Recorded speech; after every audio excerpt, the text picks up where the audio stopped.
Инвестиционное послание главы Коми решает 3 главные проблемы республики. Таким видением поделился Денис Кутищенко, заместитель директора Жишерского ЛПК. Первое – падение доходов в бюджетах. Вот почему так важно перейти от сырьевой экономики к глубокой переработке. И это принципиальная позиция руководителя региона. Это, к слову, напрямую касается Жишерского предприятия, которое работает именно в этой области. Еще одна проблема – отток населения из республики. Чтобы люди закреплялись в регионе, Владимир Уйба предлагает направить инвестиции на создание высокотехнологических рабочих мест. И третья проблема, на мой взгляд, очень важная – это сокращение числа предпринимателей в Республике Коми. И здесь глава очень много уделил внимания формам поддержки, по сути, беспрецедентным формам поддержки, которые он обозначил до 2024 года. То есть это колоссальные суммы, которые будут выделены. Это институты поддержки, которые будут работать в этой области. И, что немаловажно, это поручение проработать с федеральным центром, чтобы привлечь дополнительные федеральные ресурсы в экономику Республики Коми.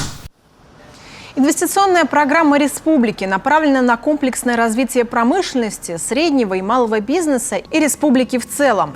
Почетный гражданин Усть-Кулымского района Виктор Воробьев отметил ключевые, на его взгляд, моменты инвестпослания главы Коми. Это создание нефтегазового и медицинского кластеров, лизинговой компании, фонда развития промышленности, преференций для предпринимателей.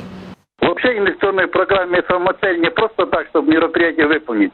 В конечном итоге это привлеченных денег будет отдача, потому что какое-то имущество регистрируется, да? Значит, люди будут зарплату получать, рабочие места. Это в итоге возвращение в виде налогов, значит, НДФЛ, на имущество там, ну и другие. Поэтому как бы процесс завязывается, и все-таки регион должен развиваться. Тем более ресурс для этого есть. Еще одна из ниш – туризм, который тоже требует инвестиционных вливаний, подчеркивает менеджер Сыктывдинского дома народных ремесел Зарань. По мнению Светланы Тюрниной, республику нужно показывать на всех уровнях. Ну и посмотрите, у нас с республики во все стороны можно доехать. Значит, мы возим в Яринск, в Архангельскую область. Конечно, тот, кто заказывает, он получает эту информацию. Больше нигде. Ни в каком придорожном кафе, если остановишься, никакой информации, что у нас какие-то есть интересные объекты. На всех вокзалах должен быть киоск, где должны рассказывать. У нас 3 вокзала огромных. Я думаю, что и программы должны быть, может быть, даже с 1 класса. А вот дом и деревня, в которой живешь.